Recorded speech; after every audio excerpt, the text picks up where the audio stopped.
Chers internautes de renom et d'ailleurs, aujourd'hui depuis mon balcon, je vous propose une méditation en lien avec ce que je vis depuis presque un mois et qui a nécessité de me mettre un peu en retrait pour prendre soin de moi. Depuis le 16 mars dernier, le virus couronné a pris beaucoup de place dans nos vies, incitant le gouvernement suisse à recommander que le plus grand nombre d'entre nous soient confinés, que d'autres soient mis en quarantaine provisoire le temps de se rétablir ou pas. Et quelques-uns d'entre nous ont poursuivi leur travail dans des circonstances pénibles. Chacun à sa manière est touché. Les retraités dans leur obligation de restreindre leurs déplacements, stigmatisés parfois par une société qui d'un côté leur dit « restez à la maison pour sauver votre vie » et d'un autre, il y a quelques semaines encore, posait des questions sur le coût élevé du grand âge avec son cortège d'hospitalisation et de soins médicaux coûteux. Les célibataires, les divorcés, les veufs et les veuves sont privés du contact physique de leurs amis. Les adolescents et jeunes adultes sont eux privés de sortie et d'un contact tactile avec leurs amis. D'autres personnes encore sont particulièrement touchées par cette crise. Ce sont les familles avec des enfants en âge de scolarité dont les membres se retrouvent à la maison pour télétravailler, mais aussi se nourrir et enseigner les enfants. Autant de situations éprouvantes, voire même catastrophiques, avec des parents épuisés de télétravailler à longueur de journée pour gérer des situations professionnelles nouvelles et qui en plus doivent se rendre disponibles pour enseigner et pour nourrir des enfants en pleine croissance. En même temps, bien sûr, et heureusement, de belles initiatives ont été mises en place. Les membres des sociétés de jeunesse proposent leurs services aux plus âgés. Les paroisses ont fortifié leurs membres par toutes sortes de lettres de nouvelles, cultes, méditations et prières virtuelles. La population a reconnu le travail difficile du personnel de la santé. Oublions un peu les vendeurs, caissiers, facteurs, au contact journalier de toute la population. Et puis, les employés communaux, pompiers, policiers, employés des pompes funèbres, et j'en oublie certainement, qui eux aussi nous ont permis de traverser ces dernières semaines. Durant la crise que nous traversons, mon mari et moi avons été ébranlés par des mauvaises nouvelles au niveau de nos fratries respectives. Donc tout près de nous. Le Covid-19 a commencé par frapper.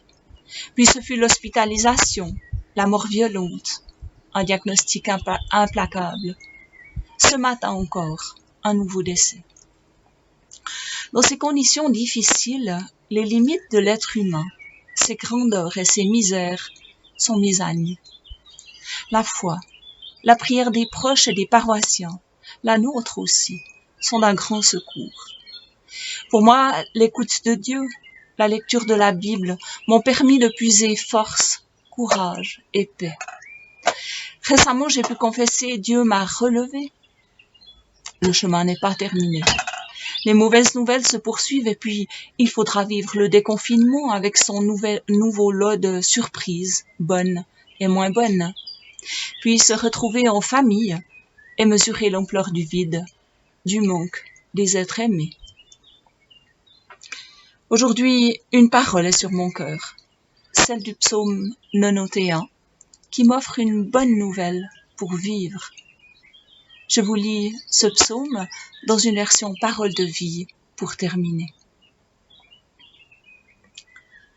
Celui qui se met à l'abri près du Dieu très haut se repose à l'ombre du Tout-Puissant. Il dit au Seigneur, « Tu es mon abri, tu me protèges avec puissance, tu es mon Dieu, j'ai confiance en toi. » Oui, c'est Dieu qui te délivre des pièges du chasseur. Il te guérit de la peste qui tue. Il te couvre de ses ailes et tu te réfugies près de lui comme un poussin sous les ailes de sa mère. Oui, sa fidélité te protège comme un bouclier. Alors tu n'auras peur de rien, ni des dangers de la nuit, ni des flèches lancées en plein jour, ni de la peste qui avance dans l'obscurité, ni du malheur qui frappe en pleine lumière. Même si 1000 personnes tombent près de toi, et si 10 000 meurent à côté de toi, rien ne t'arrivera. Ouvre seulement les yeux, et tu verras comme sont punis les méchants. Oui, Seigneur, tu es pour moi un protecteur. Si tu as choisi le Dieu très haut comme abri, aucun mal ne peut te toucher, aucun malheur ne peut approcher de ta maison. Le Seigneur donnera l'ordre à ses anges de te protéger partout où tu iras. Ils te porteront dans leurs bras pour que tes pieds ne heurtent pas les pierres. Tu marcheras sans danger sur le lion et la vipère, tu écraseras le tigre et les serpents.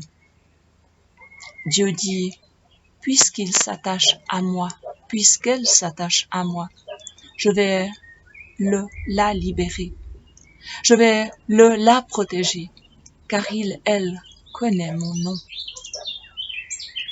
Si il fait appel à moi, je lui répondrai. Je serai avec lui, avec elle dans le malheur. Je veux la délivrer et je veux l'honorer. Je lui donnerai une longue vie et belle, et je lui montrerai que je suis son sauveur. Amen. Que Dieu vous bénisse et vous garde jusqu'à nous revoir bientôt, je l'espère. Au revoir.